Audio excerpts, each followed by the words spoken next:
안녕하세요. 대단히 반갑습니다. 시 파블로 네루다.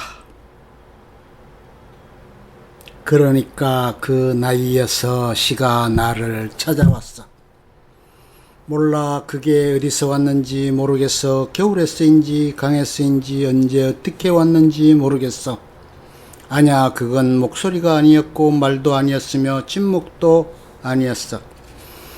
하여간 어떤 길거리에서 나를 부르더군. 밤의 가지에서 갑자기 다른 것들로부터 격렬한 불 속에서 불렀어. 또는 혼자 돌아오는데 말이야. 그렇게 얼굴 없이 있는 나를 그건 건드리더군. 나는 뭐라고 해야 할지 몰라서 내 입은 이름들을 도무지 대지 못했고 눈은 멀었으며 내 영혼 속에서 뭔가 시작되어 있었어. 열이나 잃어버린 날개 또는 내 나름대로 해보았어. 그 불을 해독하며 나는 어렴풋한 첫 줄을 썼어. 어렴풋한 뭔지 모를 순진한 넌센스.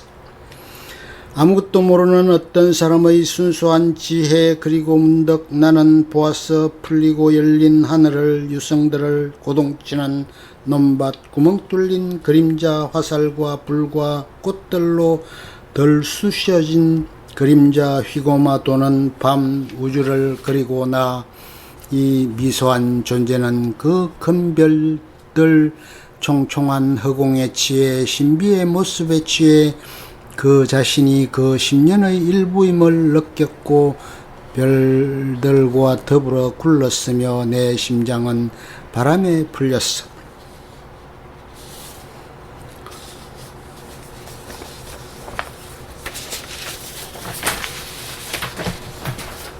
이해와 감상. 이 작품은 시를 써본 문학소년, 소녀라면 의뢰 경험해 보았을 법한 내용을 바탕으로 하면서도 네루다 자신의 시인관 내지 시론을 드러낸 시이다. 또한 시가 시인을 찾아와 시인이 그것을 언어로 표현하면서 새로운 세계를 보고 그 속에 동화되어 가는 과정을 노래한 것이다. 문득 계시처럼 찾아온 시는 나를 눈멀게 하고 언어를 잃어버리게 한다. 그 불같은 영감을 표현하기 위해서 나는 새로운 눈, 새로운 언어를 찾아야 한다. 새로운 날갯짓처럼 시의 첫 줄이 이루어지자 그것은 곧 새로운 세계의 우주로 나아가는 길이 되었던 것이다. 이 작품은 1964년에 간행된 시집 이슬라 네그라 비망록에 수록되어 있다. 그리하여 마침내 나는 자신이 우주의 일부임을 느끼게 되며 자연과 더불어 호흡하게 되는 경지에 이른다. 이처럼 이 시는 시인이 최초로 시적 영감을 떠올리는 순간부터 그것을 언어로 표현하여 완성된 작품을 만드는 과정에서 맛보는 우주 내지 자연과의 일체감을 노래한 것이다. 이를 통해서 볼 때 네루다가 생각한 시인이란 우주로부터 받은 시적 영감을 자신의 언어로 표현함으로써 하빌의 경지에 이르는 존재를 가리키고 있음이 명확해진다. 물론 이 과정에서 언어로 표현된 시적 영감의 결정물은 시를 의미한다. 네루다, 본명 에퍼다일 리카르도 레이스 바솔레토, 1904년 칠레 파랄 산티아고 칠레 시인, 외교관, 마르크스주의자. 1971년 노벨 문학상, 1953년 레닌 평화상을 받았다. 그는 절도 노동자인 아버지 호세 델 카르멘 레이에스와 어머니 로사 바소알토 사이에서 태어났다. 어머니는 그가 태어난 지 한 달도 되기 전에 죽었으며 2년 뒤 가족은 남부의 새로운 땅으로 이주해 테무코에 자리 잡았다. 아버지는 그곳에서 재혼했으며 네루다는 계모를 친어머니처럼 사랑하였다. 뒤에 그는 그 당시를 해고하여 조국의 개척지인 머나먼 서부에서 나는 삶과 대지, 시, 빛 속에 태어났다고 썼다. 그는 1910년 테무코 남자와 국민학교에 들어가 1920년 중등 과정을 마쳤다. 10세에 시를 쓰기 시작했는데 그 일부가 나중에 학생 잡지에 실렸으며 처음에는 아버지의 노여움을 사지 않으려고 가명을 썼다. 1920년부터 파블로 네루다라는 이름을 쓰기 시작했으며 1946년에는 법적으로 이름을 바꿨다. 12살 때 칠레의 저명한 시인 가브리엘라 미스트라를 만나 위대한 고전 작가들에 대해 눈을 뜨게 되었다. 이들은 그가 진로를 선택하고 정치적으로 성장하는 데 영향을 미쳤다. 그런 전투적 무정부주의자가 되어 퓨트르 크트로포트킨의 무정부주의적 공산주의에 대한 탁월한 이론과 장 그라브의 저서를 번역했다. 1921년 테무코를 떠나 수도인 산티아고로 갔다. 현실적인 목표는 사범대학에서 불문학 학위를 받는 것이었지만 공부보다는 시를 쓰는 일에 더 많은 시간을 보냈다.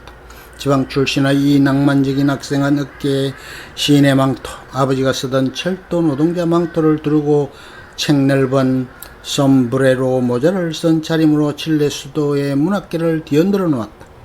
그의 10월 제가라는 시로 칠레 학생연맹이 주최한 100일장에서 1등상을 탔으며 이 연맹이 펴내는 잡지 클라리다드의 작품을 발표하기 시작했다. 1923년 갖고 있던 가구와 아버지에게 받은 시계를 팔아 마련한 돈으로 처녀 시집 황혼의 노래를 출판했다. 이듬해에는 책을 내주겠다는 출판업자를 만나 20편의 사랑시와 한 편의 절망 노래를 냈는데 이것은 그의 작품 가운데 가장 널리 읽혔다. 이 책은 나오자마자 성공을 거두었고 그 뒤로도 꾸준한 인기를 얻었다. 네루다는 그토록 고통스럽게 쓴 이 시들이 새 시대의 연인들에게 위안을 주었다는 사실에 놀라 내가 이해할 수 없는 어떤 기적에 의해서 이 고통스럽게 쓰여진 책은 수많은 사람들을 행복에 이르는 길로 안냈다고 말했다.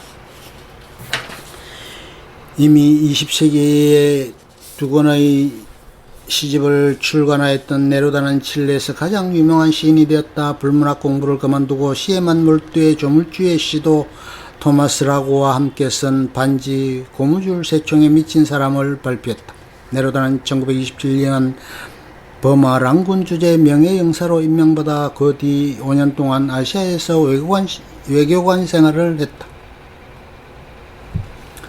랑군에서 콜롬보, 실론, 바타비아, 지금의 자카르타, 자바, 싱가포르로 옮겨 다녔으며 자바에서 네덜란드 출신 마리아 하게나르와 첫 결혼을 했다. 캘쿠타에서 열린 범힌두인 회의에 참가하기도 했다. 이러한 여행들을 회고하는 책들은 감동적이지만 때로는 가슴 아픈 일화로 가득 차 있다. 당시 그의 생활은 외로웠으며 버마 처녀 조시 블라스와의 연애가 유일한 위안이었다. 대지의 살다를 쓴 것은 남아시아에서 지낸 이 무렵이었다.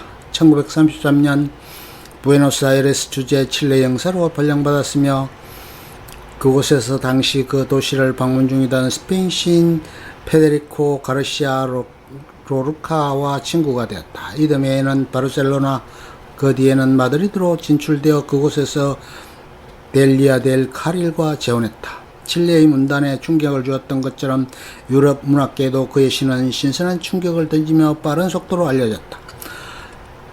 스페인 시인들은 스페인 대표적 지성인들이 서명한 파블로 네루다에게 받침을 출간하여 그를 반갑게 맞아들였다. 시인으로서 발전을 거듭하던 이 시기는 1936년 스페인 내전이 터짐으로써 중단되었다.